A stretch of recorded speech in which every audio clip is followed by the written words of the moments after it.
এত বড় আর যদি আমার যদি কোনো ভুল থেকে থাকে ক্ষমার দৃষ্টিতে দেখবেন।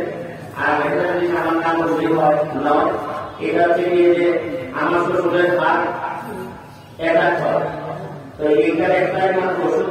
আমার বিশ্বাস আমার শ্বশুরের আগেও আপনারা অভিযোগ অনেকেই মারা গেছে।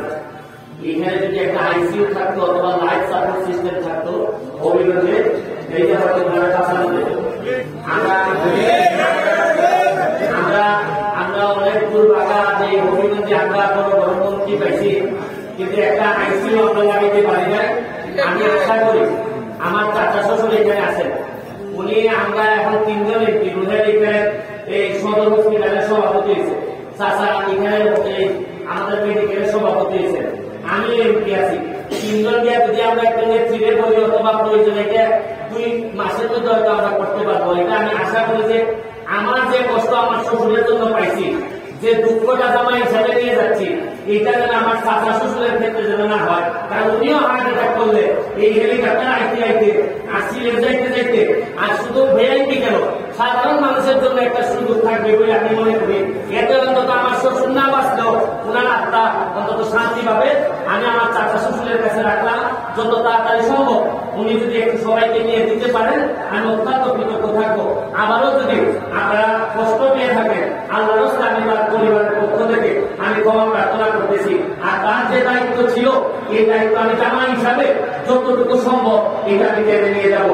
এই শপথ আমি আজকে আপনাদের সামনে দিলাম। আসসালামু আলাইকুম।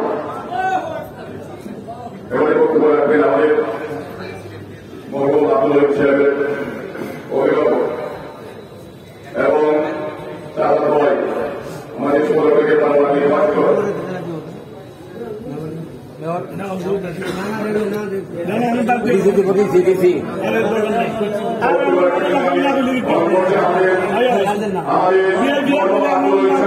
আমি কইলি কি তামিকে বাদ কইমু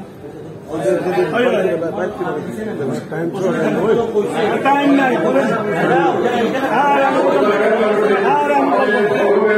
বলবো না আমি, আর আমি কালকে বলবো না না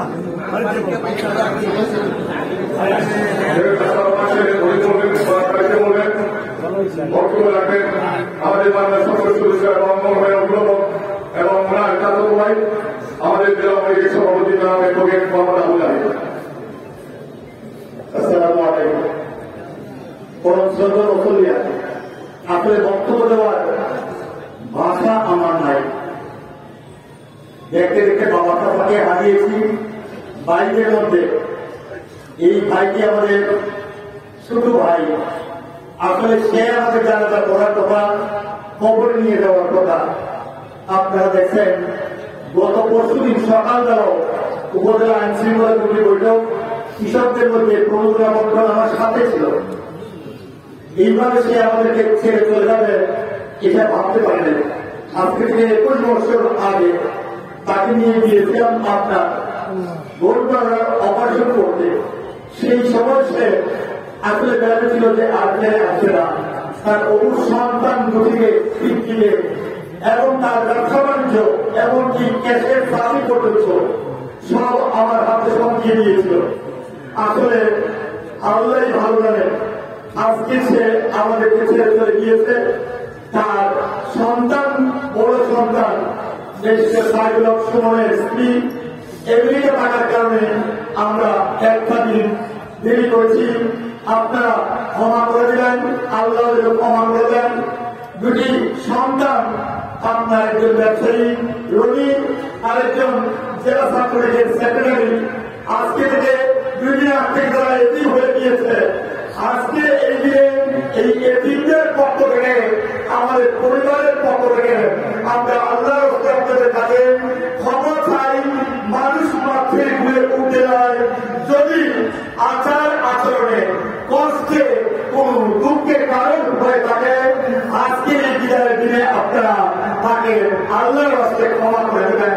এটাই আমরা আপনাদের কাছে অভিনবভাবে অনুরোধ করি। আমার বক্তব্য সাথে তার সাথে যদি কেউ পাওনার আমরা থাকে, আপনারা আমাকে বলবেন। তার সন্তানরা আছে, পরিবারের পক্ষ থেকে আমরা দায়িত্ব নেব।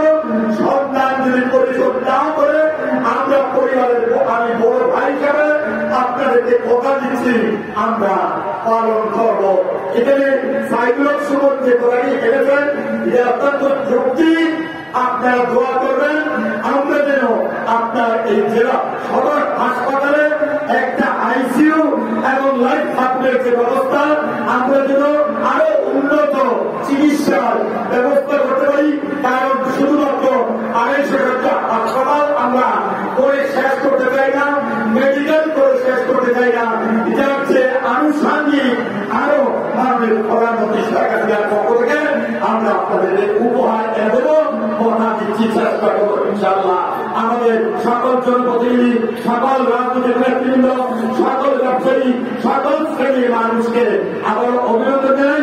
সকলকে একটু লাইনে চলে যাওয়ার জন্য সকলকেই জানাতে লাইনে আসার জন্য সকলেই